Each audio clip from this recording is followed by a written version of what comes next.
ကြတော့မိမနဲ့တိုင်ပင်လိုက်အောင်မယ်9000ဟုတ်လား ဘာပြောတာလဲဖုန်းခဏခဏဆက်နေတာဘာဖြစ်လို့လဲ အမေက9000လောက်ပေးပါတယ် မရှိဘူးလို့ပြောလိုက်လေတောင်းတိုင်းပေးရအောင်ကျမတို့ကတထေးမမဟုတ်တာ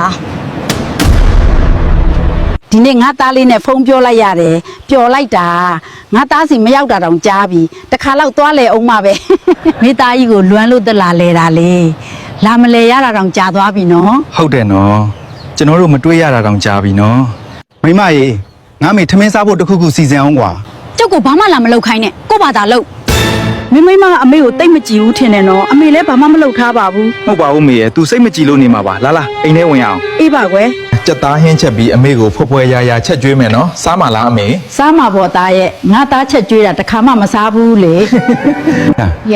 ကဲငါသားလက်ရစက်သားဟင်းလေးနဲ့ထမင်းစားပါတော့မယ်လာစားကြပါအောင် အမေကိုတားတဆုထားတဲ့ပတ်စံ1000ပဲရှိလို့ပေးလိုက်မယ်နော်9000ကတော့နောက်မှယူတော့နော် အေးပါသားရဲ့အမေစီလည်းမကြလာနော်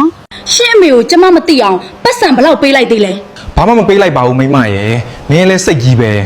မပေးရင်ပြီးတာပဲကျမကသူ့ကိုမတထားဘူး မင်းကအမေကိုစော်ကားတာများနေပြီနော်ငါတီးခံနေတာရောက်တက်မလားနဲ့ ရှင်ကရှင့်အမေနဲ့ပတ်သက်လာရင်ကျမကိုတော့ပြန်អော်ပြီပေါ့လေ ငါအမေကိုအလာကားနေရင်မုန်းနေတဲ့မိန်းမကြောင့်စိတ်ညစ်လိုက်တာ